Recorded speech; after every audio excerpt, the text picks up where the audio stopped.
Hello everybody, hope you all are doing well and today I am here with you all again in your Kaksha classes. Yes, so आज के इस पूरे session में हम पढ़ने वाले हैं पाइथागोरस थ्योरम. अब ये थ्योरम यहीं पे क्यों पढ़ रहे हैं इसीलिए बताने वाली हूँ मैं आपको कि इसके लिए मैंने एक सेपरेट सेशन प्लान किया है जो आज का सेशन.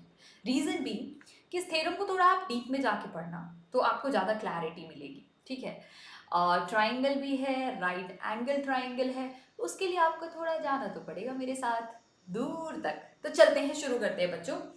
तो Pythagoras theorem is given by Pythagoras. He was a great mathematician and he has given this theorem. तो अब इस थ्योरम में है क्या खास वो पढ़ते हैं. सबसे पहले आपको मैं बताती हूँ राइट एंगल ट्राइंगल के बारे में. आपको पता है राइट एंगल ट्राइंगल एक ऐसा ट्राइंगल होता है जिसमें एक एंगल 90 डिग्री का होगा, वो पता है आपको. ठीक है, अब इस राइट एंगल ट्राइंगल में आप यहाँ पे देखो इसका एक बेस होता है. ठीक है, और इस पर हम एक परपेंडिकुलर ड्रॉ कर रहे हैं जो कि 90 डिग्री बना रहा है, उसे हम बोलते हैं हाइट या फिर opposite, right, opposite side. Here we will tell the longest side of right angle triangle is known as hypotenuse. Correct, we all know that, it's a basic knowledge.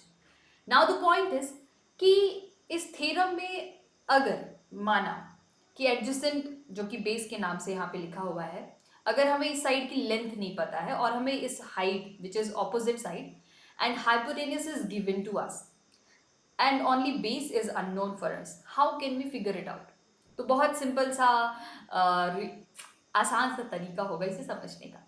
तो बेसिकली पाइथागोरस थ्योरम जो हम पढ़ने वाले हैं वो right angle triangle में आप देखोगे हमेशा अप्लाई होगा. और उसका रीज़न ये रहेगा कि जब आप इसके बेस का स्क्वायर और हाइट जो यहाँ पे मैं लिख रही हूँ आप एक बार पहले देख लो, hypotenuse, right. The point is here I am just drawing this right angle triangle for you all. Correct. अब इस राइट एंगल ट्राइंगल में आप देखोगे कि बेस का स्क्वायर प्लस हाइट का square that is always equal to the square of hypotenuse, right. The point is कि यहाँ पे ये थ्योरम हमें सिर्फ एक बात बोलेगी हमेशा कि sum of the squares of the base and height of the given right angle triangle is always equal to the square of hypotenuse. That's it. अब ये यूज कहाँ पे होती है ये भी जानना जरूरी है.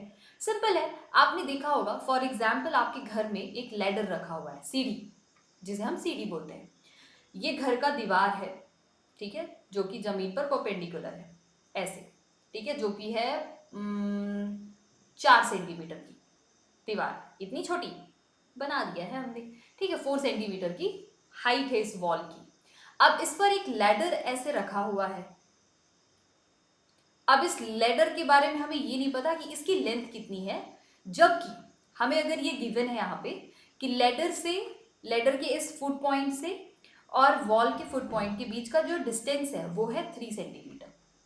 Okay, and now if it has been asked to you कि what is the length of the ladder, अगर यहाँ पे मैंने आपसे पूछ लिया कि इस लैडर की लेंथ क्या होगी, आप कैसे बताओगे. पर आपको पता है कि हमने यहाँ पे अभी थोड़ी देर पहले ही पाइथागोरस थ्योरम डिस्कस करा है ना, इसलिए हम थोड़ा इसे रोकेंगे और यहाँ से कंटिन्यू करते हैं.